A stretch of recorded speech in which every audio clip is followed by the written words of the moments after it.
Welcome students, good morning. मैं आज आप लोगों को स्पाइनल कॉर्ड के बारे में जो पढ़ा रही थी उसका ये दूसरा क्लास मैं आपको दे रही हूँ। स्पाइनल कॉर्ड से रिलेटेड मैंने एक फिगर बना के कल आप लोगों को उसके डिफरेंट पार्ट्स के बारे में समझाया था, और आज हम लोग स्पाइनल कॉर्ड के कुछ और जो स्ट्रक्चर के संबंध में है, स्ट्रक्चर एंड फंक्शन को देखना है। तो उसके हिसाब से हमें जो करना है, आगे की तरफ बढ़ना है, तो वो हम लोग आगे की तरफ बढ़ेंगे। और नेक्स्ट जो पॉइंट्स हैं,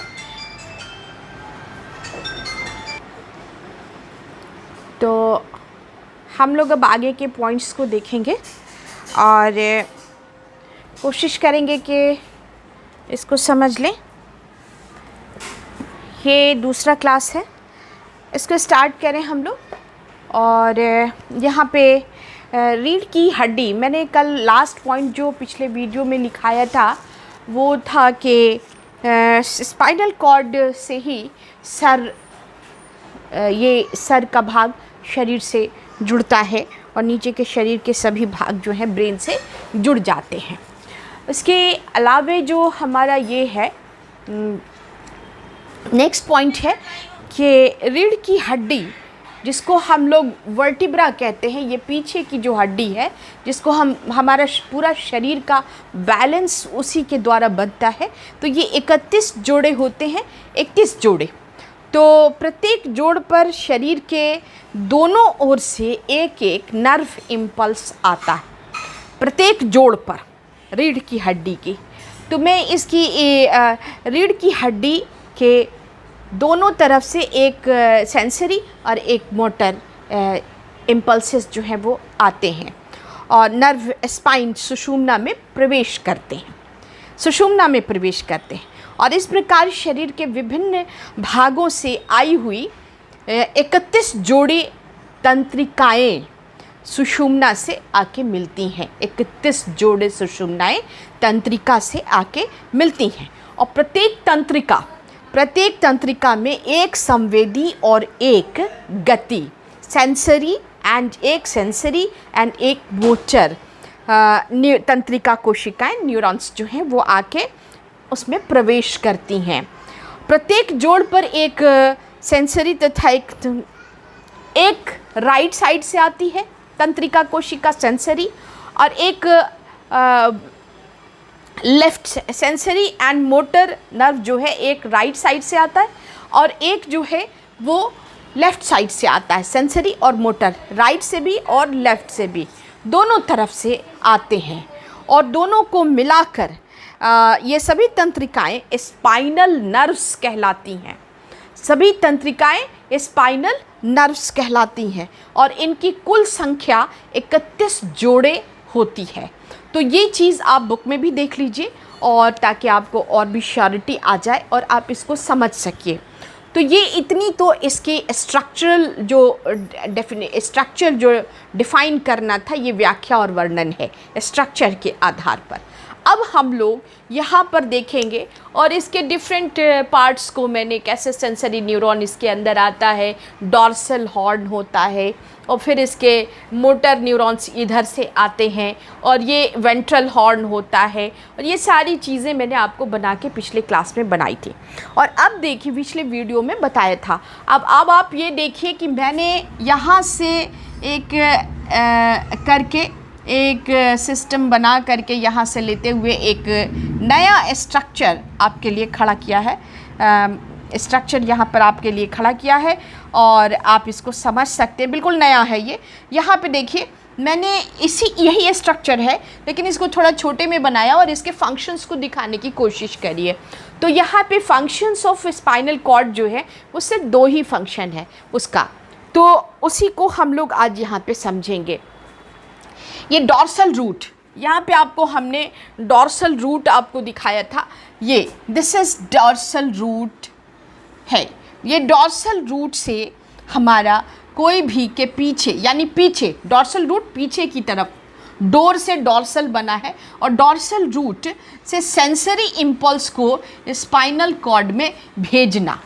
उसी क्षण जब किसी उद्दीपन से हमारा सेंसरी न्यूरॉन टकराता है, सेंसरी रिसेप्टर सेल के माध्यम से जब हम कांटेक्ट में आते हैं, तो ऐसी परिस्थिति में एक डॉर्सल रूट से एक सेंसरी इम्पल्स बनता है और वो स्पाइनल कॉर्ड में भेजा जाता है। ये देखिए, आप स्टिमुलस आया, स्टिमुलस स्किन से टच किया, यहाँ इससे समझिए, और यहाँ से एक सेंसरी इम्पल्स बन करके सेंसरी न्यूरॉन्स का यहाँ बन करके कहाँ आया, स्पाइनल कॉर्ड के अंदर डॉर्सल रूट से घुसता है और उसी क्षण एक मोटर इम्पल्स बना के मोटर इम्पल्स उत्पन्न कर देता है और वेंट्रल रूट से यानी पीछे की तरफ से ये वेंट्रल रूट, डॉर्सल आगे से और पीछे से, और वेंट्रल रूट यानी फ्रंट से मोटर इम्पल्स बन के कहाँ जाता है,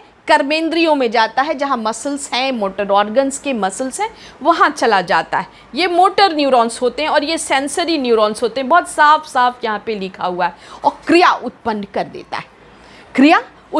देता है। डॉर्सल रूट से सेंसरी इम्पल्स बन के स्पाइनल कॉर्ड के अंदर जाता है और वहाँ से उसी क्षण बिल्कुल मोटर इम्पल्स बन करके कहाँ पे आता है, आपके मांसपेशियों में आके क्रिया उत्पन्न कर देता है। ये काम है स्पाइनल कॉर्ड का। लेकिन स्पाइनल कॉर्ड से एक दूसरा कार्य भी होता है, वो है रिफ्लेक्स एक्शन का। आप देखिए, रिफ्लेक्स एक्शन को हिंदी में प्रतिवर्त क्रिया कहते हैं। ये ऐसी क्रियाएं हैं जिसको अनैक्षिक क्रिया कही जाती है, जिसके लिए जो शरीर की आवश्यकता होती है मगर इसमें व्यक्ति की इच्छा शामिल नहीं होती है। कभी कभी ऐसा होता है कि कुछ क्रियाएं अनायास ही करनी पड़ती हैं। जैसे अगर हमारे सामने से कोई चीज़ गिरती हुई है, आगे से कोई मुक्का मारने की कोशिश करता है तो हम पीछे हट जाते हैं, अचानक पीछे हट जाते हैं। कोई सामान ऊपर से गिरने वाला होता है तो हम पीछे हट जाते हैं। तो अचानक ही शरीर को इस तरह की क्रियाओं की आवश्यकता होती है जिसमें व्यक्ति की इच्छा नहीं शामिल, इसीलिए इसको अनैक्षिक क्रिया की श्रेणी में यानी reflex action are the involuntary action. तो इनवॉलंटरी एक्शन यानी रिफ्लेक्स एक्शन के लिए भी स्पाइनल कॉर्ड ही जिम्मेदार होता है। तो अभी इसको समझिए, ये रिफ्लेक्स एक्शन प्रतिवर्त क्रिया भी स्पाइनल कॉर्ड द्वारा उत्पन्न होती है।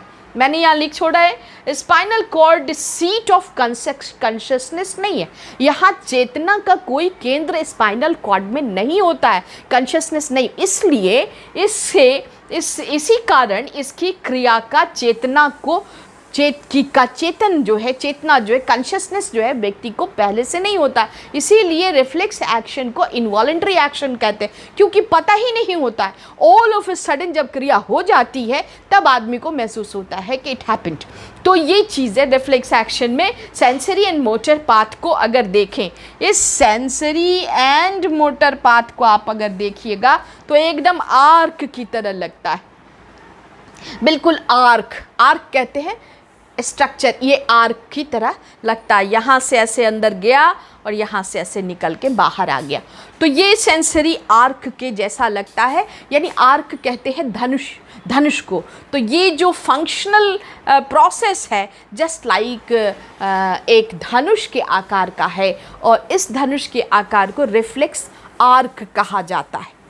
अब हम जो आगे बढ़ेंगे वो वर्टिब्रा का क्लासिफिकेशन हम करेंगे कि कितनी हड्डियां जो हैं कहाँ पर हमारी ये 33 जोड़े जो हैं ये किस तरह से डिवाइडेड हैं और कैसे काम करते हैं।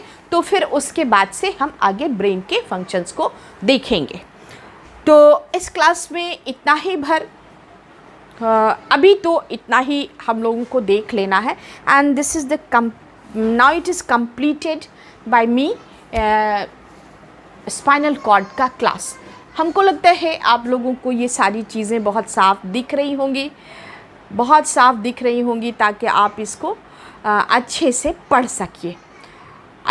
पढ़ सकिए और सारी बातें बिल्कुल ये जो मैंने किया था जिसमें ऑरेंज ग्रीन वगैरह का यूज़ किया वो उसके पार्ट्स को मैंने लिखा था। किसके पार्ट्स को? Cross section of spinal cord के पार्ट्स थे। और मैंने जो ब्लैक से बना के नीचे में स्ट्रक्चर दिखाया है, मैं ये दिखाऊं, ये वाला, ये भी क्रॉस सेक्शन पार्ट है। इसके बीच में भी तितली जैसी एक रचना बनी हुई है, भूरे रंग की होती है ये तितली जैसी रचना, ये कट करके रखा गया है। और इसके फंक्शन को दिखाने के लिए मैंने कि किस तरह से रिफ्लेक्स आर्क का फॉर्मेशन होता है, इसको मैंने आप लोगों को दिया है। Now it is the end of spinal cord class lecture. Bye.